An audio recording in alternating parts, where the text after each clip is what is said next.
Hey everyone, this is Prince Watercress, and welcome back to Let's Play Streets of Rage on the Sega Master System. We are now covering the last two rounds, 7 and 8. Round 7, just like in the 16-bit version, is on the elevator. All you need to do is just throw the enemies to the right if you can. Don't worry about the walls of the elevator. Apparently, when you throw them, it's like they don't exist, and they'll just go straight through the right wall of the elevator and they'll instantly die. Yeah.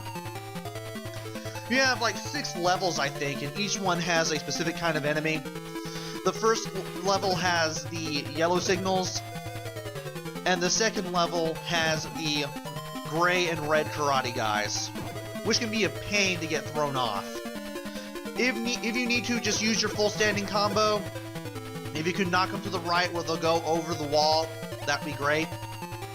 And the third one has the red dominatrixes. Again, another one to toss off to the side there. This is also going to be the last place where you can use your super. You're only going to have one for every life that you have at this point in the game, like you do throughout the rest of the game. So you want to make sure your special counts, and you want to make sure you use your special against some tough enemies. And here's the 4th level with the blue Garcias. Not sure why we get the blue ones here and not the green ones, but I guess they wanted to keep it a little as difficult as they could. And that's why we're finding the blue ones here.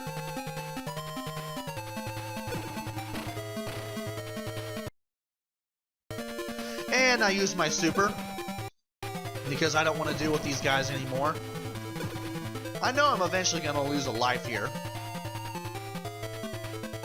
Especially against these guys, the dark gray karate men. And that guy just stood still and just dropped off the side of the elevator. Almost said escalator there. And there's my first death of the game.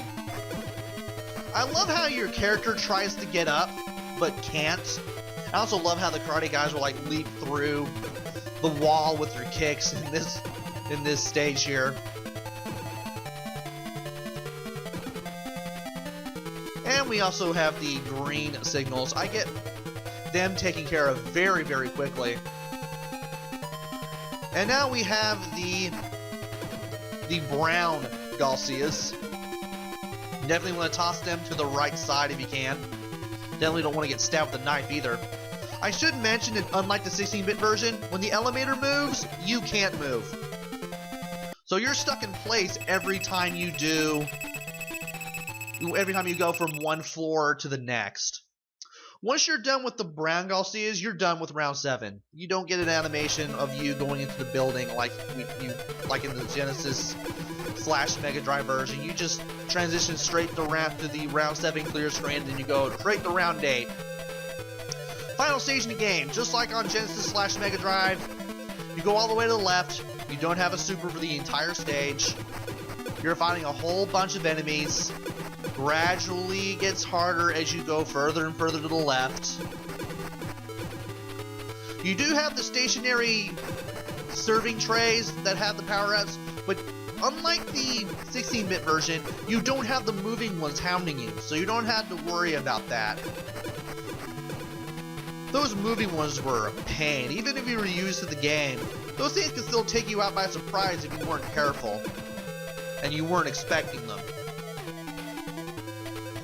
Also, just like the 16-bit version, you will have a boss rush. All the same strategies apply. I will mention how to beat up the Blaze Twins again, because the first time around, I used both of my supers to kill them off completely. I never got a chance to actually explain how to actually beat them without a super, because using the 2 supers never gave me that opportunity. So you could actually live all the way up to the end of round 5 and still have 2 supers and that one life you were on intact. Yeah, you could easily beat them and just use the 2 supers to get out of jail free card. So yeah, round 8 is just the usual, just what you'd expect from the 16-bit version. Go left, pound a whole bunch of bad guys into a pulp, beat up the boss, wait for the audio signal that tells you to go to the left, in this case, because we're in round 8. Yeah, you don't see the arrow saying go anywhere in the game. You just get the audio signal, and you'll know it when you hear it. The little audio signal telling you to move forward because you've beaten all the enemies in that little stopover. And thankfully, that dominatrix, she didn't crumble to the ground and feign injury when I hit her with that single punch. But I'm still going to stick to the throw and jump kick strategy anyway. Because that way I know it will work and she won't do anything that I don't want her to. And here's the Freddy Krueger look-alike. I got a little too far to the left there and I got hit by the claws. Definitely don't want to do that. I was trying to get a suplex in on him, but apparently I couldn't do that. Now he just moves from one side of the screen to the other. Something he never did on 16-bit version of the game. Again, the bosses all act different. If you expect them to act like they did on Genesis or Mega Drive, you're going to be in for a shock.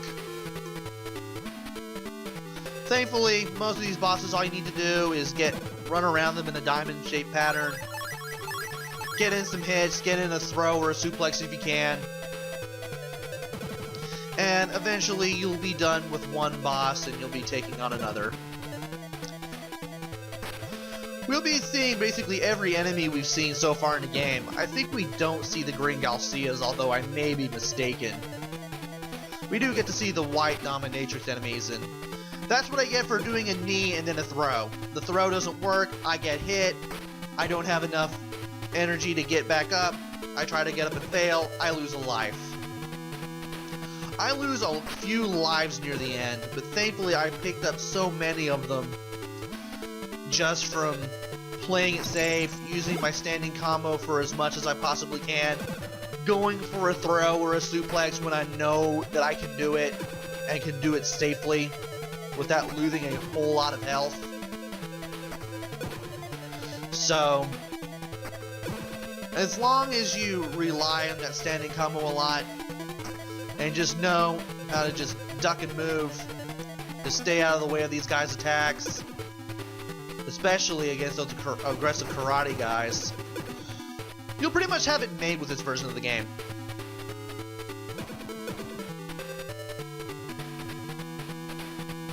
Speaking of karate guys, we're going to meet a third version of them coming up.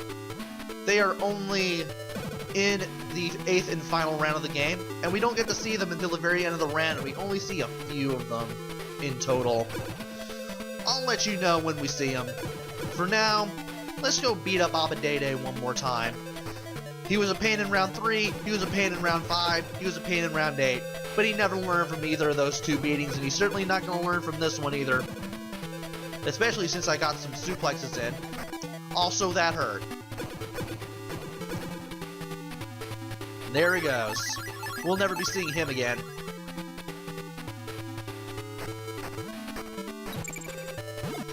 And we might as well go ahead and use this Pepper Shaker on this guy. I always considered the Karate Man and the Jugglers to be the worst enemies, because you never know when the Juggler is going to throw stuff at you. And just like the sliding attack from the signals,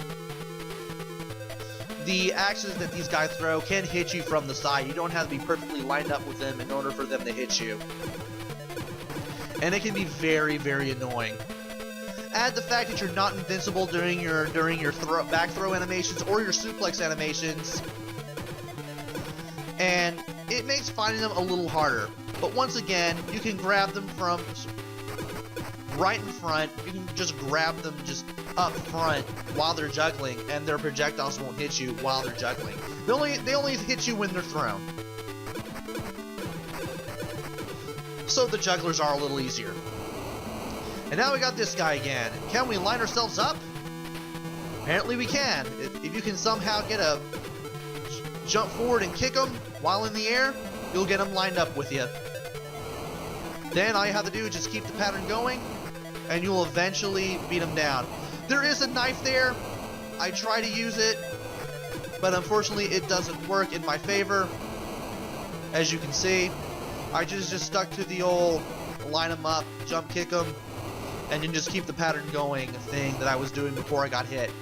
Also, just like in the 16-bit version, you can't suplex him and you can't throw him. Because if you try to do either of those things with this guy, he will hurt you. You will take quite a bit of damage. And I want to keep these guys to one side. So I definitely want to keep them one side and then jump kick them whenever possible. Thankfully that one dominatrix is gone. And there's the other one. Getting pretty close to the end now. We got one more boss. We will be fighting Mr. Rich Uncle Moneybags again. Or whatever the guy from Monopoly's name was that I want to use to make fun of this old man with the rocket launcher. Because at least the game actually decided to be original for once and not give us two of the Freddy Krueger guys at once, like the 16-bit version did. Also, apparently you can jump kick backwards, which is really interesting. I actually do that a few times, and I actually do that again here. Not sure why the Master System version allows you to do that, but the 16-bit version doesn't, but it's kind of cool that I actually allow for that.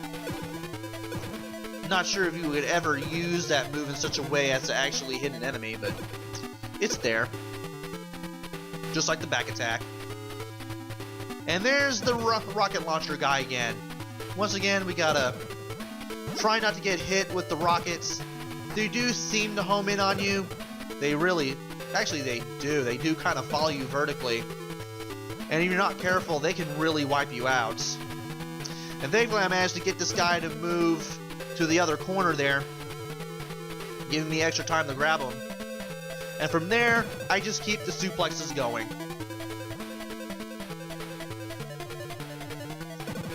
Once you get used to his movement patterns, once you got him switching from one corner to the other, allowing for the possibility for him to double back sometimes, you can take this guy down anytime. And now we're back to the Blue Garcias. The good thing I stuck to the suplexes because I certainly didn't want to rush that battle even when I had less than 10 seconds left. There's an apple, which is interesting. And the next serving tray, when we find it, should contain some beef. In between those two power-ups, there are no enemies. I wonder why. But here's that third version of the karate guy. The purple guys with the yellow trim. They take even more damage than the guys in the dark gray and blue trim. And they're just as annoying as ever. I really do not like the karate guys in this game. I'm pretty sure Retro Macintosh, or oh sorry, Lucas Macintosh, we're dealing with a different name for his second channel here. If Lucas Macintosh were to play this game, because I'm pretty sure he's going to see this video, I'm pretty sure he would hate them too. I'm absolutely sure. But hey, at least he sometimes looks away from you when he moves away, so that puts him in the prime position of getting himself suplexed. And now here's how we beat the Blaze Twins for real. Dying is not part of it. What is part of it is having them lined up like that. Now, whenever an enemy that has been hit collides to another enemy, they always hit that other enemy. It always damages that other enemy. It acts like they're being thrown when they're not. You can jump kick an enemy into another enemy, and you will knock that enemy into the other enemy. I could punch somebody into another enemy because they died and they got knocked back, and they would still hit anything that was directly behind them. Game's kind of weird that way. But anyway, you basically want to line them up like this, and you just want to keep doing jumping kicks to them until they die. Just line them up when they're both on screen. Just jump forward, do a jump kick, and just keep doing this till they die. You'll eventually fade out into this screen because, again, you don't have a special animation for entering this room. And unlike the 16-bit version, you don't have a choice of whether or not you want to join the Syndicate, because the 2-player mode wasn't available in this port of the game. So you just go straight to fighting Mr. X's flunkies. Yes, that's the name of the boss for round 8, Mr. X. You start off fighting some brown Galcias, then you'll fight the purple karate guys, and they are very annoying and very aggressive. They actually did make them harder for the Master System release.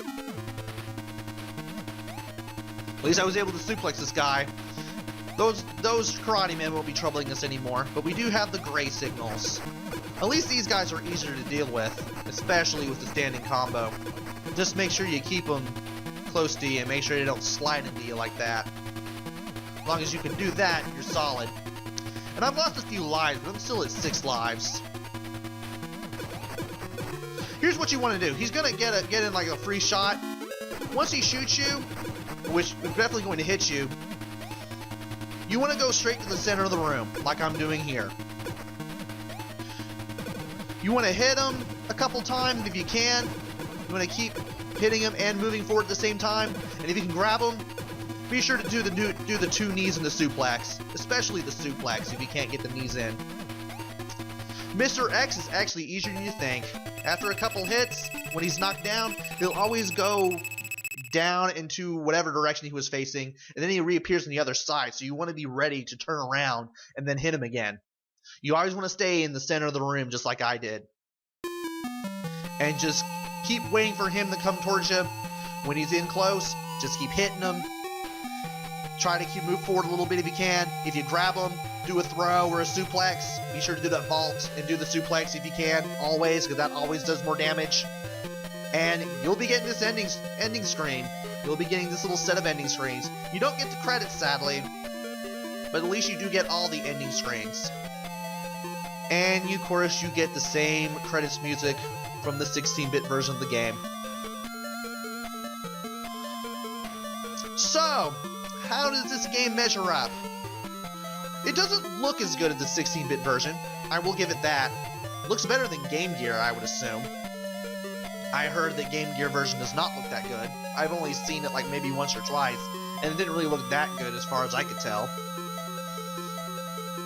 Game does try to sound as well as it can given the hardware of the Master System.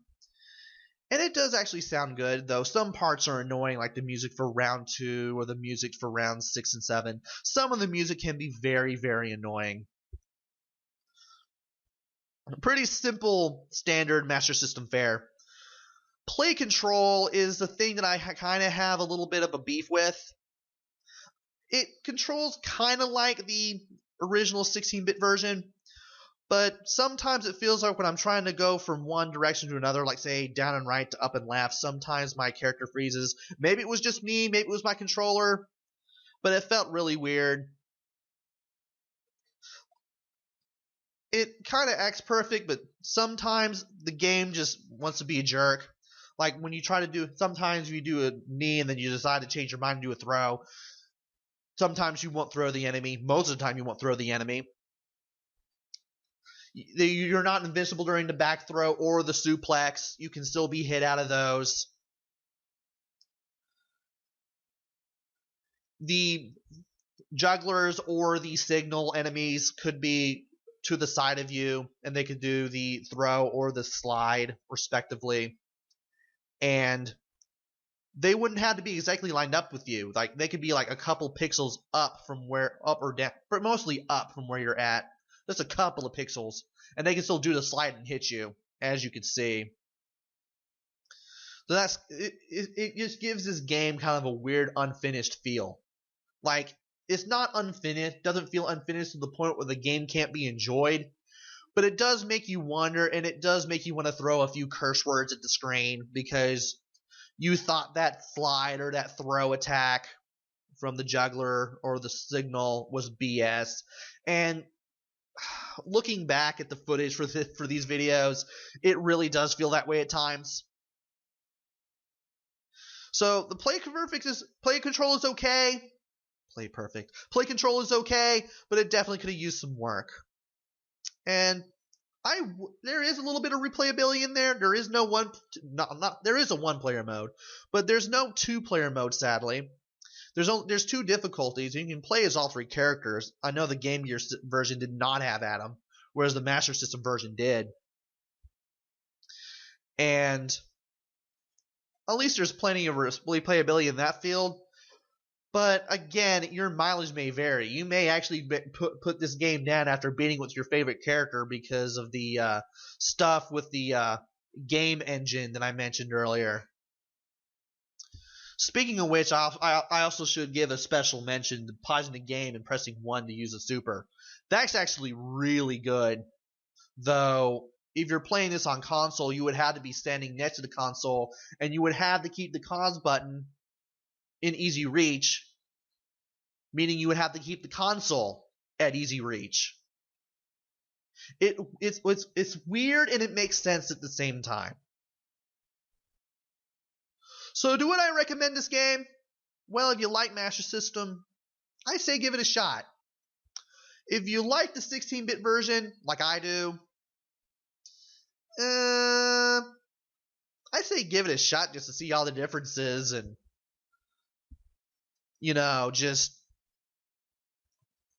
give yourself a bit of a shock and learn how to play a port of a game differently from the original. Just don't expect this to be anywhere, well, I wouldn't say anywhere near good, but don't expect this to be just like the 16-bit Mega Drive / Genesis version. Just manage your expectations.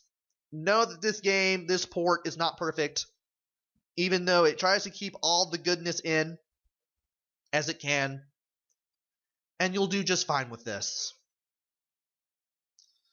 So yeah, that's my review, which actually made this video a little longer than it should have. I'm almost at the 21:47 mark, but kind of needed to be mentioned. Kind of needed to give a little mini review because, again, this is not like the 16-bit Master System. Not exactly like it. Also have to give a shout out to the developers, whether it be Sega or whoever they outsourced it to, for adding that unique round 6 boss. I actually kind of like that one, even though he can be difficult if you don't know what to do, just like the rest of the bosses. Yeah, relearning to fight the bosses again. That's something. But that's pretty much all I have to say about the game. Go try it out. At least give it an honest try. See what you think. And that's it for Let's Play Streets of Rage for the Master System. Hopefully I will be back with another Let's Play. Don't know what it will be, but it'll be something, I'm sure.